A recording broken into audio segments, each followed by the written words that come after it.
वैसे तो इंट्रोडक्शन की कोई खास नीड है नहीं। मेरा नाम प्रियांशु प्रतीक, आपका अपना भाई, स्वागत है आपको इस वीडियो में। तो सबसे पहले बात करें कि आपका 10th बोर्ड का एग्जाम आने वाला है, तो उसमें आपका स्ट्रैटेजी क्या होना चाहिए। आपका अगले जब तक बोर्ड एग्जाम फरवरी में स्टार्ट नहीं हो जाते तब तक आपका प्लान क्या होना चाहिए। सबसे पहले अगर आपका नोट्स नहीं कंप्लीट है तो सबसे पहले आपको अपने नोट्स पे ध्यान देना चाहिए। आपको at the end of December या मिड ऑफ द दिसंबर आपको अपना नोट्स खत्म किसी भी हाल में कर लेना है, क्योंकि लास्ट में आपको क्या करना होगा, नोट्स ही रिवाइज करना होगा। आप फुली अपने नोट्स पे डिपेंडेंट रहे, ये नहीं कि ऑनलाइन कोई क्लास चल रहा है उसके पीडीएफ पर डिपेंडेंट हो जाए, ऐसा आपको बिल्कुल भी नहीं करना है। तो सबसे पहला आपका काम होना चाहिए कि आपको अपना नोट्स कंप्लीट करना चाहिए। आप एक छोटा सा डायरी ले लो, पॉकेट डायरी, और मैं जो जो पॉइंट्स आपको एक एक करके बताता जा रहा हूँ उस पॉइंट्स को आप एक एक करके लिखते जाओ, क्योंकि आपको अगले जब तक बोर्ड्स नहीं आ जाते तब तक आपको उन पॉइंट्स को फॉलो करना है। तो एक छोटा सा डायरी ले लो, हाँ, उस डायरी को लेके बैठो और जो जो मैं बोल रहा हूँ उस डायरी पे एक एक पॉइंट लिखो या फिर कोई एक पेज फाड़ लो।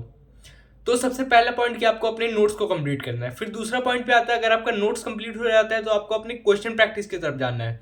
क्वेश्चन प्रैक्टिस कहाँ से करें, तो आपके बैचेस में जो क्वेश्चन करवाए गए हैं या आपके बुक एनसीईआरटी टेक्स्ट बुक में जो जो क्वेश्चन है उन क्वेश्चंस को आपको फॉलो करना है। फिर अगर वो क्वेश्चंस लग जाए तो आपको अपने पीवाईक्यू और सैम्पल पेपर की तरफ जाना है। तो बात रही कि पीवाईक्यू और सैम्पल पेपर कैसे लगाया जाए, तो आप 3 घंटे का टाइमर लगा लिया करें और उस 3 घंटे के टाइमर के अंदर मतलब कि अप्रॉक्सीमेटली 2 आवर 45 मिनट तक हार्डली आपको अपना सैम्पल पेपर या पीवाईक्यू खत्म कर लेना है। क्योंकि जब आप वहाँ पर अपना बोर्ड एग्जाम देने जाओगे तो ऐसा टाइम नहीं रहेगा कि आपको 3 घंटा से प्लस टाइम मिल रहा है। तो दूसरी बात है कि आपको मतलब कि तीसरी बात है कि आपको सैम्पल पेपर जो लगाना है वो टाइम के साथ लगाना है। ये दूसरी बात या तीसरी बात थी, जैसे कि आप नोट कर रहे होंगे। तो इसका नेक्स्ट आपका जो स्टेप क्या होना चाहिए, नेक्स्ट स्टेप में आपका ये नेक्स्ट मूव ये होना चाहिए कि जब आप सैम्पल पेपर वगैरह सब कुछ लगा लो तो एट द लास्ट जब बोर्ड एग्जाम आ रहे हो तो उस समय बहुत सारे बैचेस में जैसे कि पीडब्ल्यू हो गया, नेक्स्ट टॉपर्स हो गए, वहाँ पर आपके लाइव क्लास चलवाए जाते हैं। तो उन लाइव क्लास को बहुत ही अटेंड करना जरूरी है, क्योंकि उन लाइव क्लास से जो जो क्वेश्चन आते हैं उनका प्रिडिक्शन बहुत ही ज़्यादा रहता है आने का। क्योंकि मैंने भी जब अपना बोर्ड एग्जाम इस साल दिया था तो उसमें उन सभी वीडियोस से बहुत ही ज़्यादा क्वेश्चन आए थे। और हाँ, बोर्ड एग्जाम में भी वो क्वेश्चन आते हैं, क्योंकि 10th एग्जाम ऐसा होता है जिसमें कि पीवाईक्यू ही मोस्टली रिपीटेड होता है। अगर आप पिछले 5 साल 6 साल की पीवाईक्यू लगा के चले जाते हो सारे पेपर के, तो उससे पेपर से ही सारा पेपर आने का ये प्रोबेबिलिटी बहुत ही ज़्यादा रहता है और उससे आप आराम से 90% से अबव स्कोर कर सकते हो। और थोड़ा सा मेहनत और कर ले जाते हो तो 95 तो आराम से अचीव हो जाएगा। तो यहाँ तक ही हमारी बात थी, और एट द लास्ट तो आपको टीचर लोग बताएंगे ही क्या करना है।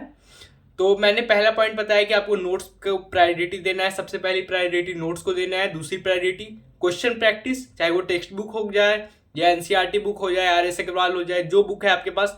तीसरा पीवाईक्यू या सैम्पल पेपर, और फिर चौथा में जो आपका लास्ट पे वीडियोस चलेंगे पीडब्ल्यू या नेक्स्ट टॉपर्स पे, उनको फॉलो करना है। तो गाइज ये हमारी बातें थी आपका स्ट्रैटेजीज को लेकर। इन सभी बातों को आप एक जगह नोट करके रख लो। और हाँ, एक और बात मैं ऐड करना चाहता हूँ कि ये टाइम टेबल बनाना बहुत ही जरूरी है। जैसे कि आप जो काम अगले दिन करने जा रहे हो तो उसका एक टाइम टेबल बना लो। एक नोट पे लिख लो सारा चीज जो जो आज करने वाले हो या जो जो प्लान किया है आपने, उस नोट के हिसाब से अपना टास्क करो। वैसे क्या होता है कि सिंक्रोनाइज वे में आप अपना पूरा दिन का दिनचर्या करते जाते हो, जैसे कि कुछ मिस नहीं होता। नहीं तो आप कुछ भी काम में लग गए तो उसमें आप भूल जाओगे कि अरे भाई ये तो मैंने सोचा था सुबह करने का। तो ऐसा एक टाइम टेबल ही फिक्स बना लिया करना। तो ये स्ट्रैटेजी रहने वाली है आपकी 10th के लिए, बोर्ड एग्जाम आने वाले 10th या 9th जो भी हो। तो आप यही स्ट्रैटेजी को फॉलो करें तो आप आराम से अपने ये डिजायरिंग परसेंटेज स्कोर कर सकते हैं। तो तब तक के लिए बाय, टेक केयर। जो जो प्रॉब्लम होंगी आप कमेंट सेक्शन में बताना, मैं आपको उस कमेंट सेक्शन से सॉल्व करने की कोशिश करूंगा वो प्रॉब्लम को।